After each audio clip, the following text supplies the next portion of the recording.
ইসলাম ইমানে হোসেন আল্লাহ রহমান রহিম রহমতুল্লাহ আলমী বিসমিল্লাহ রহমান রহিম। Welcome to YouTube BD blog and tips. বিদেশের সদস্যের সৃষ্টিজীবী মানুষের ঘরে একরকম কথা বলে।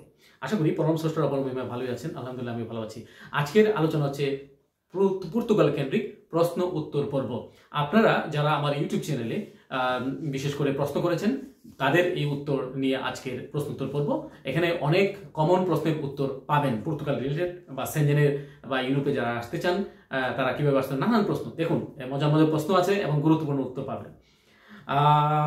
একজন বলেছেন যে ড্রাইভিং ওনার জানা আছে বাংলাদেশ প্লাস সৌদি আরবে, বাংলাদেশ ড্রাইভিং লাইসেন্স আছে সৌদি আরবে, দীর্ঘদিন উনি রেস্টুরেন্টের কাজের অভিজ্ঞতা ও সার্টিফিকেটও আছে, উনি পরামর্শ চায়, তো উনি পর্তুগালে আসতে চায়। তো আপনাকে বলবো ভাই, ড্রাইভিং লাইসেন্স যাদের আছে তারা পর্তুগাল না গোটা ইউরোপ আমেরিকার জন্যই অনেক পজিটিভ দিক, একটা উল্লেখযোগ্য দিক। কারণ অ্যাটলিস্ট এখানে এসেই যারা তাদের পছন্দ মতো চাকরি খুঁজে না পায় তারা বিকল্প পেশা হিসেবে ড্রাইভিং লাইসেন্সটাকে যদি থাকে ড্রাইভিং পেশাটাকে বেছে নিতে পারে। তবে অনেক সময় লাগে এখানে এদেশে এসেই আপনি যদি যতদিন না পর্যন্ত আপনি এখানকার রেসিডেন্ট কার্ড পাবেন ততদিন পর্যন্ত আপনি হুটকাট কিছু করতে পারবেন না। বাট ড্রাইভিং জানলে ভালো, ভবিষ্যতে যেমন অনেকে ফুড ডেলিভারির জব করে এটা করতে পারে, ঠিক আছে, আরও বিকল্প অনেক অনেক জব স্কোপ রয়েছে। আর আপনি ভাই যদি সৌদি আরব থাকতেন, বাংলাদেশের বাইরে থাকতেন, তাহলে আমি বলতাম যে আপনি ভিসার জন্য চেষ্টা করুন পর্তুগালের বা সেনজেনের। আর তারপরেও আপনি বাংলাদেশে থাকলেও অসুবিধা নেই, বাংলাদেশ থেকে আপনি চেষ্টা করে যেতে পারেন বিভিন্ন মাধ্যমে। দেখুন, বাংলাদেশে থাকলে হুট করেই তো আপনি অ্যাম্বাসিতে আপনার ভিসার আবেদন জমা দিতে পারবেন না। আপনাকে একজন বিশ্বস্ত ভিসা কনসালটেন্টের স্বর্ণাপন্ন হতে হবে বা এজেন্টের স্বর্ণাপন্ন হতে হবে। অনেক এজেন্টই ভোগাস কথাবার্তা বলে, বেফাস কথাবার্তা বলে, ফালতু আপনার ধ্যান ধারণা দিবে, আপনার কাছ থেকে কিছু টাকা নেবে, 10 জন থেকে 50,000 টাকা করে নিলে যেটা হয়, ঠিক আছে, পরবর্তীতে আপনি 6 মাস 9 মাস অপেক্ষা করবেন।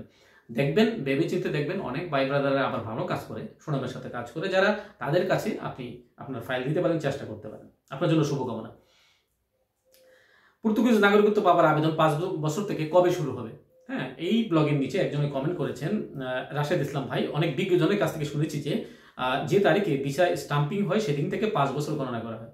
বিজ্ঞজন যদি আপনারা এই উত্তর দিয়ে থাকে তাহলে আপনি ওনার কাছ থেকে মানে বুঝে নিন, এত কোনো আমার সমস্যা নেই। কিন্তু আমি যেটা জানি সেটা হচ্ছে পর্তুগালের ভিসা হলে, ন্যাশনাল ভিসা বা যে ক্যাটাগরি ওয়ার্ক ভিসা হোক, আপনার একটা স্টাম্পিং করবে আপনার পাসপোর্টে, সেই ভিসা স্টিকারের মধ্যে অবশ্যই একটা মেয়াদ দেওয়া থাকে।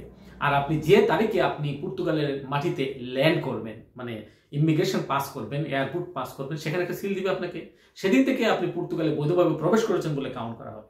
কিন্তু এক এক সময় ন্যাশনালিটি আইন এক এক রকম হয়, পর্তুগালে এক এক রকম হয়। যেমন নতুন যে আইনটি হয়েছে সেটি হচ্ছে সেফ এন্ট্রি থেকে। সেফ এন্ট্রি কারা করবে? যারা পর্তুগালে আসবে ওই সেনজেনের বিভিন্ন ভিসা নিয়ে, হ্যাঁ, আসার পরে এখানে একটা জব কন্ট্রাক্ট নানান ধরনের কিছু নিয়ে, প্রমিজারি কন্ট্রাক্ট বলি আমরা, এগুলো নিয়ে যারা সেফ এন্ট্রি করে, আগে ছিল সেফ এন্ট্রি, বর্তমানে মনে রাখবেন আইমা এন্ট্রি আপনারা বলতে পারেন, আমরা বলতে পারি। তারা ওই ক্যাটাগরি আর্টিকেল রয়েছে, বিভিন্ন আর্টিকেল, এক একজন এক এক আর্টিকেলে করে। ওয়ার্ক ক্যাটাগরিতে যারা করে সেটা হলো 88.2 আর্টিকেল, মনে রাখবেন। এগুলো তো অনেকগুলো ডকুমেন্ট লাগে, সেগুলো দিয়ে যে দিন থেকে আপনি আবেদনটা করলেন সেদিন থেকে আপনার 5 বছর কাউন্ট হবে। এটা হচ্ছে নতুন আইন অনুযায়ী। তবে এই আইনটা গেজেটও হয়েছে এটার পর থেকে। আর আগে ছিল 5 বছর কাউন্ট ছিল আপনি পর্তুগালে প্রবেশ করবেন, করার পরে যখন আপনি আপনার ফার্স্ট টিআরসি, প্রথম টেম্পোরারি রেসিডেন্ট কার্ড যেটা পাবেন হাতে, সেখানে যে তারিখটা উল্লেখ করা থাকবে সেখান থেকে 5 বছর কাউন্ট হবে। বর্তমানে এটা চলছে। আর এখন ওই যে বললাম সেফ এন্ট্রি থেকে যে 5 বছর কাউন্ট হবে, এটা সেফ থেকে একটা সার্টিফিকেট লাগে, মানে আইমা অফিস থেকে একটা সার্টিফিকেট কাউন্ট, অর্থাৎ টাইম কাউন্ট সার্টিফিকেট বলে, ঠিক আছে, এটা নিতে হবে। এটার মধ্যে যদি আপনার 5 ইয়ার্স লেখা থাকবে যে দিন থেকে, আর যেদিনে গিয়ে আপনার এটা ম্যাচিউরড হবে, ভ্যালিডিটি 5 ইয়ার্স ফুলফিল হবে, সেদিন আপনার 5 বছর পূর্ণ হবে, কাউন্ট হবে। মনে রাখবেন, আশা করি এটাই। আশা করি আপনার এই যে ধারণা, স্পষ্ট একটা ধারণা ছিল, সেটা কিছুটা মিটবে। ধন্যবাদ আপনাকে। আর একজন প্রশ্ন করেছেন, আমাদের প্রশ্নোত্তর পূর্ব ছিল এই যে রিসেন্ট, সেটাতে উনি বলেছেন নভেম্বর 23-এ ফাইল সাবমিট করে আসছি বিএফএস এ D1 ভিসা, এখনো এজেন্ট বললো যে অ্যাকোমোডেশন এর মেয়াদ শেষ, তারা মেয়াদ বাড়িয়ে আবার ফাইল সাবমিট করতে বলেছে, আইমাতে পাঠাইছে তারা। জি, আইমা সবসময় আগের সেফও, তারা যখন ইমিগ্রেশন অফিস অবশ্যই আপডেট ডকুমেন্ট দিবে যখন দেখবে আপনার সবকিছু আপ টু ডেট, অর্থাৎ মেয়াদ আছে, মেয়াদ উত্তীর্ণ হইলে। মনে রাখবেন কি কি ক্ষেত্রে মেয়াদ দেখে তারা, 6 মাসের মেয়াদ আছে কোনো ডকুমেন্টের, কোনো ডকুমেন্টের 3 মাস মেয়াদ থাকে, কোনো ডকুমেন্টের আবার আনলিমিটেড এটা কোনো মেয়াদের সময়সীমা নেই। তাহলে এই যে কোন ডকুমেন্টের মেয়াদ আছে, কোন ডকুমেন্টের মেয়াদ নাই, এটা তো আপনি একজন নতুন মানুষ হিসেবে আপনি জানবেন না। সেটা যারা অভিজ্ঞ ভিসা কনসালটেন্ট, হ্যাঁ, যারা ওই দেশ নিয়ে গবেষণা করে, তারা বলতে পারবে। তো সেক্ষেত্রে আপনার এম্বাসি এই বিষয়টা জানবে। আবেদন গ্রহণের সময় এম্বাসি যদি যাচাই বাছাই করে নেয়, এক্ষেত্রে কারো ক্ষেত্রে 6 মাস লাগে, 5 মাস লাগে, 3 মাস লাগে ডিসিশন আসতে। তো আমার সুপরামর্শ হইল, যারাই আবেদন জমা করবেন পর্তুগালের, তারাই করবেন কি মেয়াদ একদম নতুন নতুন নেবেন, ডকুমেন্টগুলো নতুন নতুন ফ্রেশ বার করবেন বাংলাদেশ থেকে, যেগুলো বার করবেন সেগুলো অবশ্যই মেয়াদ থাকবে। সেক্ষেত্রে আপনার দুশ্চিন্তাগ্রস্ত হওয়ার কোনো কারণ নাই। অনেকের ক্ষেত্রে দেখা যায় এই যে পাসপোর্টের মেয়াদ চলে যায়, ঠিক আছে। এই জন্য আমি বলি বর্তমানে পাসপোর্ট করলে ভাই ই পাসপোর্ট করবেন, আর 10 বছর মেয়াদি ই পাসপোর্ট করবেন। সেক্ষেত্রে আর টেনশনের কোনো কারণ নেই। আপনার জন্য দোয়া, শুভকামনা। আরেকটি প্রশ্ন ভাই করেছেন, ভিজিট ভিসায় এসে পর্তুগালে এসে কি ইউনিভার্সিটিতে ভর্তি হওয়া যায়? যারা উচ্চশিক্ষায় এখানে পড়াশোনা করতে চান, গবেষণা করতে চান, সেক্ষেত্রে আপনার যদি সেনজেনের ভিসা থাকে এবং পর্তুগালের ভিসা যদি নাও থাকে, আপনি সেনজেনের ভিসাও থাকে, তাহলে আপনি সংশ্লিষ্ট যে ইউনিভার্সিটি রয়েছে, এখানে ভালো ভালো ইউনিভার্সিটি আছে, প্রাইভেট এবং পাবলিক ইউনিভার্সিটি রয়েছে, আপনারা ইউনিভার্সিটির সাথে অ্যাডমিশন অফিসে ইমেলের মাধ্যমে যোগাযোগ করুন। টেলিফোন রয়েছে, ইমেল রয়েছে, আপনারা লিখুন, ঠিক আছে। সাথে যদি ল্যাপটপ থাকে, একদম ইজিলি আপনারা 10-20 মিনিট সময় নষ্ট করে বুদ্ধি খাটিয়ে আপনার ডকুমেন্টগুলো অ্যাটাচ করে ইমেলের মাধ্যমে আপনি সংশ্লিষ্ট এই ইউনিভার্সিটিকে আপনি কোন সাবজেক্টে ভর্তি হতে চান, কোন প্রোগ্রামে ভর্তি হতে চান, সেই রিলেটেড আপনার অতীত কোনো সার্টিফিকেট আছে কিনা। যদি আপনি মাস্টার্সে পড়তে চান, যেমন জার্নালিজমে বাংলাদেশ থেকে বা অন্য দেশ থেকে আপনারা ব্যাচেলর ডিগ্রি করে এসেছেন বা অনার্স করেছেন, ডিগ্রি করে এসেছেন, আপনার এখানে মিডিয়াম অফ ইনস্ট্রাকশন ছিল ইংলিশ, সেটা আপনি পর্তুগালে মাস্টার্স করতে চাচ্ছেন জার্নালিজম অ্যান্ড মিডিয়া স্টাডিজে, সেক্ষেত্রে আপনি কি করবেন, আপনি ওই ইউনিভার্সিটির ওই ডিপার্টমেন্টকে, ওই ডিন বা হেডকে, অ্যাডমিশন অফিসকে আপনারা ইমেল করুন। আর সাথে ভুলেও মিস করবেন না আপনার এই যে আগের যে ডকুমেন্ট রয়েছে, পাসপোর্ট, আপনার পাস সার্টিফিকেট, যে জার্নালিজমের পাস সার্টিফিকেট, তারপরে আইএলসির স্কোর যদি থাকে, তারপরে যদি আপনার মিডিয়াম অফ ইনস্ট্রাকশন ইংলিশ থাকে, সেই রিলেটেড একটা সার্টিফিকেট থাকে, সব কিছু দিয়ে আপনার মোটিভেশন লেটার থাকে।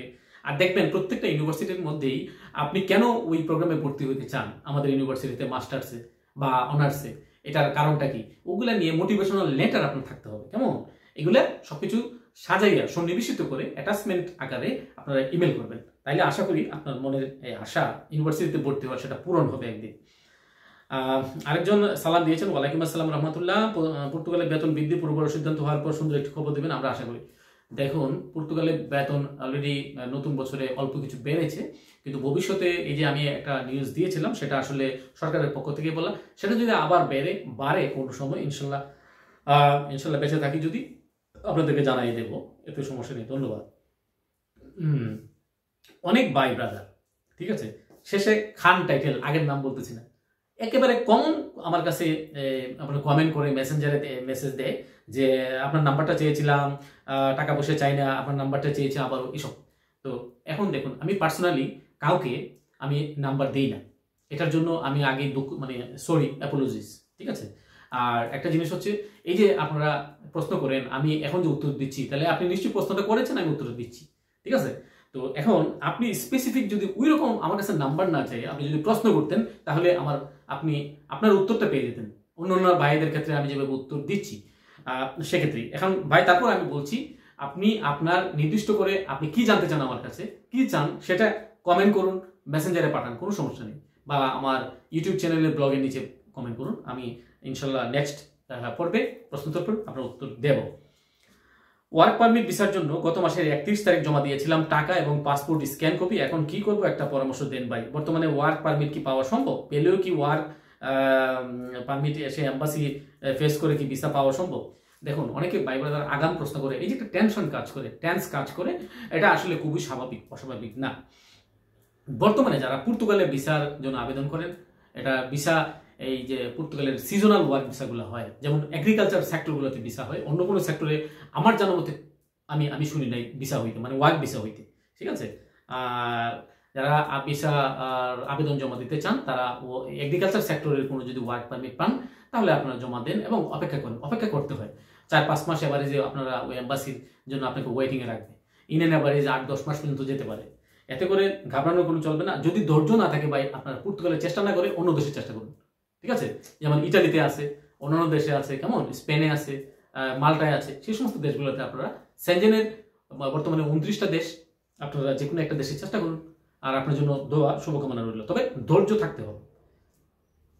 আরেকজন বলেছে যারা বায়োমেট্রিক দিয়েছে বিভিন্ন সেফে এবং কার্ড আসছে না, এই সম্পর্কে কিছু বলুন। এই যে কয়েকদিন আগে আপনারা আইমার হেড অফিসে একটা বড় ধরনের আন্দোলন হয়ে গেল, সেটা পর্তুগালের বিভিন্ন মিডিয়াতে এসেছে। সেটার জন্য কি করতে হবে? সেটার জন্য ভাই আমি বলবো যে ওই যে অনেকেই আপডেট হলো গত নভেম্বর 2023 সালে যারা বায়োমেট্রিক দিয়েছে তাদের কার্ড এখন দেখবে, মানে তাদের এই যে অ্যানালাইসিসটা এখন শেষ হবে। ঠিক আছে, এপ্রিল মাস শেষ, অ্যানালাইসিস চলছে। ঠিক আছে, তাহলে এখানে কয় মাস হলো? নভেম্বর, ধরার নভেম্বর, ডিসেম্বর, জানুয়ারি, ফেব্রুয়ারি, মার্চ, 4 মাস হয়ে গেল। তাদের অনেকের অপেক্ষার তো আর সইছে না। যারা অপেক্ষা করতে জানেন না তারা পর্তুগালে বেমানান, পর্তুগালে আসার না আসার ভালো। কিন্তু আপনারা যারা অপেক্ষা করবেন এই কার্ডের জন্য, আর একটা টিপস দিয়ে রাখি, যাদের ক্ষেত্রে কার্ড আসতে দেরি তারা অভিজ্ঞ লয়ারের স্বর্ণাপন্ন হবেন।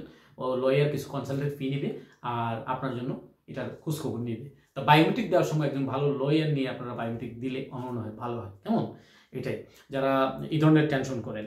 আর একটা জিনিস হচ্ছে পর্তুগালের ইন এভারেজ 1 থেকে 1.5 মাস সময় নেয় কার্ড পেতে, কেমন? বর্তমান পরিস্থিতিতে তাদের আইমার প্রচুর ওয়ার্ক রুল রয়েছে, মানে সেফ যখন চলে যায় তখন তাদের হাতে 3,70,000 পেন্ডিং কেস দিয়ে গেছিল, ওইগুলো তারা এখনো শেষ করতেছে না, ওগুলো কাজ করতেছে, তার কারণে প্রচুর চাপে আছে তারা। আর পরবর্তী প্রশ্নোত্তর পর্বে আরো উত্তর দেব, তো পরবর্তী প্রশ্নোত্তর পর্ব দেখার আমন্ত্রণ জানিয়ে এখানে শেষ করছি। আল্লাহ হাফেজ।